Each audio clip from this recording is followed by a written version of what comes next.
ദാവീദിന്റെ പട്ടണത്തിൽ നിങ്ങൾക്കായി ഒരു രക്ഷകൻ, കർത്താവായ യേശു ക്രിസ്തു ഇന്ന് ജനിച്ചിരിക്കുന്നു.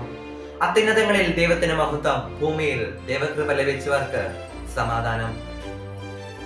മാനവകുലത്തിന്റെ ഇന്നോളമുള്ള ചരിത്രത്തിൽ ഏറ്റവും സുന്ദരമായ സദ്വാർത്തകളാണ് മേൽപ്പറഞ്ഞവ. ലോകസൃഷ്ടാവായ ദൈവം മാനവ ചരിത്രത്തിന്റെ ഭാഗമാകാൻ തീരുമാനിച്ച സുന്ദര മുഹൂർത്തമാണ് ക്രിസ്മസ്.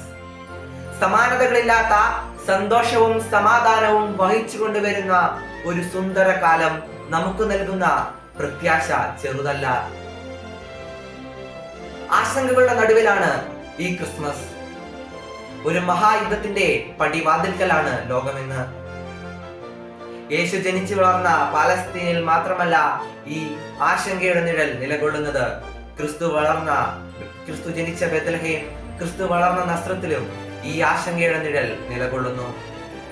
തന്റെ ജനനം കൊണ്ട് ക്രിസ്തു ലോകത്തിന് നൽകിയ സന്തോഷവും സമാധാനവും ഇല്ലാതാക്കാൻ അക്ഷീണം യത്നിച്ചുകൊണ്ടിരിക്കുന്ന മനുഷ്യരുടെ ഇടയിലാണ്, ഈ കാലഘട്ടത്തിലാണ് നാം ഈ ക്രിസ്മസ് ആഘോഷിക്കുന്നത്. സമാധാനമാണ് ക്രിസ്മസിന്റെ ആത്മാവ്. സമാധാനമില്ലാത്ത ഒരു ക്രിസ്മസ് സങ്കല്പം പോലുമില്ല. അവന്റെ ജനനത്തെ കുറിച്ച് അറിയിച്ച് മാലാഖമാർ പാടിയ സദ്വാർത്തയുടെ കാതൽ സമാധാനം തന്നെയായിരുന്നു. സമ്പത്തോ സൗകര്യങ്ങളോ ശാസ്ത്ര പുരോഗതിയോ ആധുനിക സാങ്കേതിക വിദ്യയോ ഈ സമാധാനം നൽകുന്നില്ല എന്ന തിരിച്ചറിവിലാണ് ലോകമിന്ന്. എന്താണ് യഥാർത്ഥ സമാധാനം നൽകുന്നത്? അത് ക്രിസ്തുവിനോടൊപ്പമുള്ള ജീവിതം മാത്രമാണ്. ഭൂമിയിൽ ദൈവകൃപ ലഭിച്ചവർക്കുള്ള അമൂല്യ സമ്മാനമാണ് സമാധാനം.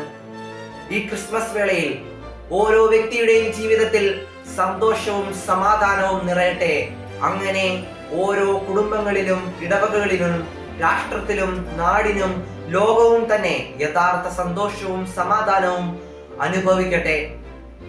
ഉണ്ണി യേശുവിന്റെ പിറവിയുടെ സമ്മാനങ്ങളായ സന്തോഷവും സമാധാനവും നാം ഓരോരുത്തരുടെയും ജീവിതങ്ങളിലും ഹൃദയങ്ങളിലും നിറയട്ടെ എന്ന് ആശംസിച്ചുകൊണ്ട് ഞാൻ നിർത്തുന്നു. നന്ദി.